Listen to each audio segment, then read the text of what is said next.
जय हिंद दोस्तों। मैं महेंद्र शर्मा स्वागत करता हूं वन वर्ल्ड हिंदी में आपका। उम्मीद करता हूं आप खुश और स्वस्थ हैं। दोस्तों ये दिखाते हैं पाक मीडिया की एक और लेटेस्ट डिबेट, जिसमें कैसे अब अमेरिका के नाम पे अपने आप को ढका जा रहा है। क्योंकि इस डिबेट में आप देखोगे कोई भी तथ्य और प्रामाणिकता की बातें नहीं होती है, जबकि अमेरिका पे आरोप लगा दिए जाते हैं। और कैसे पाकिस्तान के हुक्मरानों से पाकिस्तान की सत्ता नहीं संभाली जा रही, तो दूसरे देशों के कैसे इल्ज़ाम पे इल्ज़ाम लगाए जाते हैं। क्योंकि आज का समय जो आधुनिक युग है वो कहीं न कहीं अपनी अपनी और अपनी अर्थव्यवस्था के लिए सोचने का समय है, जिसमें ये पाकिस्तान के लोग और पाकिस्तानी बुद्धिजीवी और पाकिस्तानी मीडिया अब दूसरे देशों पे इल्ज़ाम लगा रही है कि हमारे और ध्यान दे के अमेरिका ने हमें तबाह करने की कोशिश कर दी है। जबकि अमेरिका के खुद के मिसाइल है, जो खुद के जितने भी काम है उन पे आर्थिक दृष्टि से और बहुत सी दृष्टि से उन पे काम हो रहा है, जबकि ये सिर्फ और सिर्फ अमेरिका पे इल्ज़ाम लगा रहे हैं। तो दोस्तों देखिए इनकी मानसिकता और देखिए इनकी डिबेट। कमेंट में अपनी प्रतिक्रिया जरूर दें। लास्ट में आपसे रिक्वेस्ट करूँगा, चैनल पर नए हैं तो चैनल को सबसे पहले सब्सक्राइब करें, लाइक शेयर कमेंट जरूर करें। दोस्तों जय हिंद, वंदे मातरम, भारत माता की जय। दोस्तों वो इंटरफेरेंस कर रही हो और वो ये चाह रही हो कि एक हुकूमत को चले जाना चाहिए, और अगर ये हुकूमत नहीं जाएगी तो फिर इसके कॉन्सिक्वेंसेस होंगे, और अगर चली जाएगी तो फिर माफ कर दिया जाएगा। इसके लिए क्या लफ्ज होना चाहिए सर? वो केबल जो है, मैं उसकी मुंदरजात से तो मुझे नहीं पता उसमें क्या ही सुनी सुनाई बातें ही हैं, लेकिन वो तो उसकी अगर एग्जैक्ट लैंग्वेज हो तो एक अंदाजा लगाया जा सकता है। सुनी सुनाई तो नहीं है ना, उसके ऊपर एक नेशनल सिक्योरिटी नहीं सर, वो नेशनल सिक्योरिटी कमेटी उस पर कमेंट कर चुकी है ना, उसके ऊपर वो अपना पूरा रिएक्शन दे चुके हैं। और आज DGISP ने भी कहा कि वो एक जो है वो एक इंटरफेरेंस है। उन्होंने कहा कि साजिश नहीं है, इंटरफेरेंस है। और उसके कंटेंट्स भी जो है वो सारे सामने आ चुके हैं कि उन्होंने कहा कि इमरान खान की हुकूमत को चले जाना चाहिए, अदम एतमाद की तहरीक के नतीजे में चली जाएगी तो फिर कॉन्सिक्वेंसेज नहीं होंगे, अगर रहेगी तो फिर कॉन्सिक्वेंसेज होंगे। अगर ये है सर तो इसको लफ्ज क्या होना चाहिए इसके लिए? नहीं देखिए, कंस्पिरेसी तो नहीं हो सकता। साजिश की जो बात की जा रही थी, देखिए वो तो आज जो DGISPR ने बड़े वाजे अंदाज में, और जो नेशनल सिक्योरिटी कमेटी का जो एलामिया है उसमें भी साजिश का तो लफ्ज नहीं है और ना ही जिक्र है। साजिश तो देखे ना, अमेरिका साजिश करता रहा है, लातीनी अमेरिका में, चिली में, कई और ममालिक में जहां पे अमेरिका कू करवाता था या वज़राए आजम को, प्रेसिडेंट्स को हटवाता था, वो एक और तरीका कार होता है। और उसके लिए जो है वो आप किसी सफीर को नहीं बताते कि हम ये साजिश करने जा रहे हैं ये। लेकिन पाकिस्तान के अंदरूनी मामलात में, अंदरूनी सियासत में अगर वो कमेंट कर रहे हैं, अगर वो ये प्रेफरेंस शो कर रहे हैं कि जी इस गवर्नमेंट के साथ हम ताल्लुकात नहीं करेंगे अच्छे, हम वोट ऑफ नो कॉन्फ्लिक्ट का इस्तेमाल करेंगे, तो वो नामुनासिब बात है सफारती एतबार से भी और सियासी एतबार से भी। तो बात ये कि इंटरफेरेंस का, और उसके लिए इसको वाइंड अप करते हैं। आरिफ हमीद भट्टी साहब, आपको आपके ज़हन में क्या लफ्ज आता है? हम अगर मान लें कि साजिश नहीं थी, इंटरफेरेंस थी बड़ी सीरियस किस्म की, इसके लिए लफ्ज क्या होना चाहिए? वो कहते हैं हुकूमत चली या नहीं जाएगी तो कॉन्सिक्वेंसेज होंगे, इसके लिए क्या लफ्ज होगा? बिस्मिल्लाहिर्रहमानिर्रहीम। एक तो आपने कहा क्या अच्छी बात है, आपको अमेरिका की गुलामी मुबारक हो, 20 करोड़ अवाम को अमेरिका की गुलामी मुबारक हो, ये अच्छी खबर है।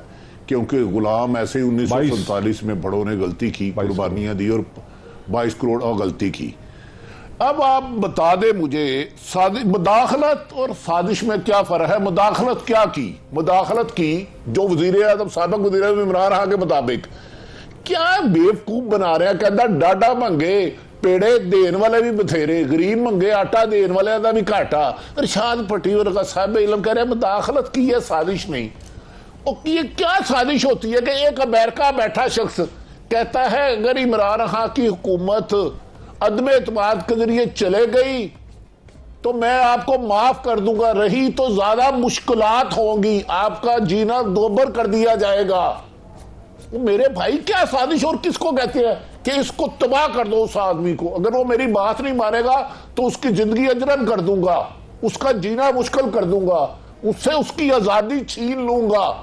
मुदाखलत और मुझे साजिश में फर्क बताया ना भैया। मुदाखलत उन्होंने ये पूछा था, अमेरिकन सफीर ने पाकिस्तानी एम्बेसडर को बुला के लाहौर का वेदर कैसा है, डॉक्टर साहब ने ऐनक कैसी पहनी है, इरशाद भट्टी साहब ने आज टॉक शो में क्या गुफ्तगू किया, मुदाखलत किया क्या? अगर मुदाखलत वो ये कह रहे हैं कि एक मुंतखब हुकूमत को अदम एतमाद के जरिए हटाया जाए तो इसको साजिश नहीं कहें तो अच्छा लफ्ज कोई बताए ना, मैं भी थोड़ी सी बेजमीरी सी बात सीखूं। बताए मुझे आप डॉक्टर। मैं तो आपसे पूछ रहा हूं, मैं तो ये कह रहा था कि कोई तजवीज कर देते। मैं तो कह रहा हूं ये साजिश से भी रजा रूमी साहब ने कहा गैर मुनासिब था, नामुनासिब था। मैं इधर मासूम नहीं मुदाखलत नहीं, मुदाखलत किस चीज की? मुझे क्या तो यही समझ आता है का साइद पूछा, मेरा कद पूछा, क्या अरशाद भट्टी की गुफ्तगू पूछी, कराची का वेदर पूछा, क्या मुर्गी खाने की बात पूछी, कोई कट्टे के पूछी, क्या पूछा उन्होंने? क्या मुदाखलत की? क्या मुदाखलत की कि इमरान खान की हुकूमत को अदम एतमाद से ना हटाया गया तो आपका जीना मुश्किल कर देंगे। ये साजिश नहीं तो साजिश होती क्या है? साड़ी वारी आंदी तो ताड़ा इशू ही नहीं रहते। इस मुल्क में प्रॉब्लम ये है कि ताकतवर होना चाहिए। 10-12 इश्यूज हैं, कोर्ट और हाई कोर्ट को बुला लो, और बड़े इश्यूज हैं, मैं इसको समझ कर देता हूं। सुप्रीम कोर्ट और हाई कोर्ट को बुला लो और कहते हैं साजिश नहीं है। नाज़िम, मुझे जो समझ आता है कि जो कुछ नस्ल 40-40 साल डिस्पैच में कम्युनिकेशन में कहा गया जलील होता है। वॉशिंगटन ने एक रजीम चेंज की ख्वाहिश का कम से कम इजहार किया। मिनिमम पॉसिबल यह है कि उन्होंने एक पाकिस्तान में हुकूमत की तब्दीली और रजीम चेंज की ख्वाहिश का इजहार किया। किससे किया, क्यों किया, वो एक अलग सवाल है, पर ये उन्होंने किया। आगे हम निकलते हैं। इस बड़ी से पेशावर का जलसा बहुत बड़ा हुआ। जलसे इमरान खान साहब पहले भी बहुत बड़े बड़े करते रहे हैं। जलसों से क्या उन्हें अर्ली इलेक्शन मिल जाएगा? इसका कितना इम्पैक्ट होगा? इसके बाद वो कराची जा रहे हैं 16 तारीख को, सैटरडे को। उसके बाद वो लाहौर आ रहे हैं, मीनार पाकिस्तान में, कराची में मज़ार कायद के बाहर। फिर उसके बाद दोबारा अलामती इसी तरह से प्रोटेस्ट होंगी। तो ये जो पूरा प्रोसेस उन्होंने शुरू किया है, क्या इससे वो एक एडजस्टमेंट, एकोमोडेशन, जहनों में तब्दीली पैदा कर पाएंगे कि भी इस मुल्क को इलेक्शन की ज़रूरत है? नहीं, अब आप इसको ना सिलसिलेवार जोड़ें। इमरान खान के 3.5 साल, 4.25 साल हम सारे तनकीद करते रहे, bad governance, bad performance, miss management, U turn, right people for right job नहीं, वगैरह वगैरह करते रहे। इमरान खान इससे निकले तो मौलाना साहब, नवाज शरीफ साहब और जरदारी साहब जब इकट्ठे खड़े हुए तो लोगों ने कहा कि ये क्या हो गया, अल्टरनेटिव कैसा है? यानी ये खुदा का, यानी इमरान खान से तो जान छूट जाएगी, लेकिन इनसे कैसे छूटेगी? हाँ। इनके तो बच्चों के बच्चे तैयार हो चुके हैं ना। हाँ। आप देखें ना, दोनों जमानत पे हैं। एक बाप वजीर आजम बन जाएगा, बीबीसी को एक बहुत इंटरेस्टिंग इंटरव्यू भी दिया। हाँ, यानी बाप वजीर आजम जमानत पे, बेटा अभी बन जाएगा 16-17 को माशाल्लाह आधे पाकिस्तान का वजीर आला। इसी तरह सिंध उनके पास काबिज, उन्होंने कहा हम करें। एक दूसरे कड़ी ये आ गई। तीसरी कड़ी, इमरान खान को मुद्दत से पहले निकाल दिया।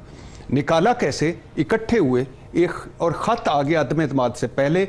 और अब बाइडन का क्लिप वायरल हो रहा है कि तुर्की में जो हम चेंज लाएंगे वो डेमोक्रेटिक वालों को, या डेमोक्रेटिक प्रोसेस से चेंज लाएंगे और उनको फंड करेंगे और उनको खड़ा करेंगे ताकि उर्दवान को वो सब ठीक है। और सर्द जंग में 72 मरतबा कोशिश की उन्होंने मुख्तलिफ मुल्कों में हुकूमतें चेंज करने की। अच्छा, तीसरा ये हो गया। चौथा क्या, इमरान खान ने कहा कि मैं नहीं कबूल करता, मेरे खिलाफ साजिश हुई। अब ये उसका लोगों ने कहा कि यार ये क्या है ऐसे। लेकिन इमरान खान बनी गाला में बैठा, उसने कॉल बार दी तो पूरे पाकिस्तान में लोग निकल आए। वो खासा इंप्रेसिव। इतनी तादाद में मेरी जिंदगी में आज तक लोग नहीं, स्पॉन्टेनियसली। हाँ, एक ही वक्त। अच्छा, और उसका और फिर उसके बाद क्या आ गया? कौमी असम्बली के इस्तीफे। फिर उसके बाद क्या आ गया? पेशावर का जलसा। फिर उसके बाद क्या आएगा? सूबाई असम्बलियों के इस्तीफे। तो उसके बाद फिर आएगा इमरान खान अच्छा हुक्मरान हो ना हो, लेकिन इससे बेस्ट अपोजिशन लीडर कोई, अपोजिशन लीडर जो है। तो और ये वक्त एक मैं ब्रेक ले लूं नाज़रीन। जो सवाल मेरे जहनों में है, जो आप सबके जहनों में है, कि साबिक ex prime minister, former prime minister ने जो एक प्रोसेस शुरू किया है, पहले सड़कों पे एहतजाज का, लोग बहुत निकले हैं, एक गम गुस्से का इजहार है, पेशावर का बहुत बड़ा जलसा, कराची का जलसा, लाहौर का जलसा, फिर लोग निकलेंगे। असम्बलियाँ जो है वो फॉर्मली छोड़ दी गई। पहली दफ़ा किसी पाकिस्तान की तारीख में किसी सियासी जमात ने, ये गालिबन मेरे नहीं ख्याल इससे पहले कभी हुआ है, कि एन मासे उन्होंने असम्बलियों से रिज़ाइन कर दिया। इसके बाद वो प्रोविंशियल असम्बलियों से भी रिज़ाइन कर सकते हैं। इन सब चीज़ों से क्या वो अपने मकासद एक अर्ली इलेक्शन का 90 दिन में, 100 दिन में हासिल कर पाएंगे? एक सवाल है जिस पर बात करते हैं आफ्टर द ब्रेक। नाज़रीन, वेलकम बैक। उस सवाल की तरफ चलता हूँ। आरिफ हमीद भट्टी साहब, जो सवाल इस वक्त पूरी कौम के सामने है कि इमरान खान साहब जो स्टेप बाय स्टेप एक प्रेशर बिल्डअप करने की कोशिश कर रहे हैं, असम्बलियों से रिज़ाइन कर दिया है, ये जलसे करवा रहे हैं, लोग सड़कों पर निकल रहे हैं, और बहुत एक पब्लिक ओपिनियन भी बन रही है। आप समझते हैं इसके नतीजे में इतना प्रेशर जनरेट हो सकेगा कि बहुत जल्दी इंतखाबात हो सकेंगे?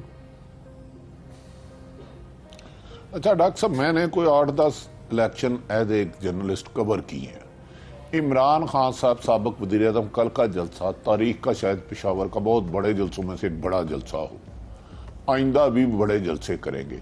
पर मैंने अपनी पूरी जिंदगी में जलसे जुलूसों से हुकूमतें जाती हुई नहीं देखी। मैंने अपनी पूरी जिंदगी में जलसे 126 दिन का धरना इमरान खान साहब ने दिया था गालबन 2014 में, अगर मैं गलत नहीं हूं, और मैं और आप एक दिन बाहर भी बैठे थे, तो वो हुकूमत नहीं गई। पीडीएम बनी, पीडीएम ने हर शहर में जलसे किए, और मिला भी कुछ किए, बहुत कुछ किया।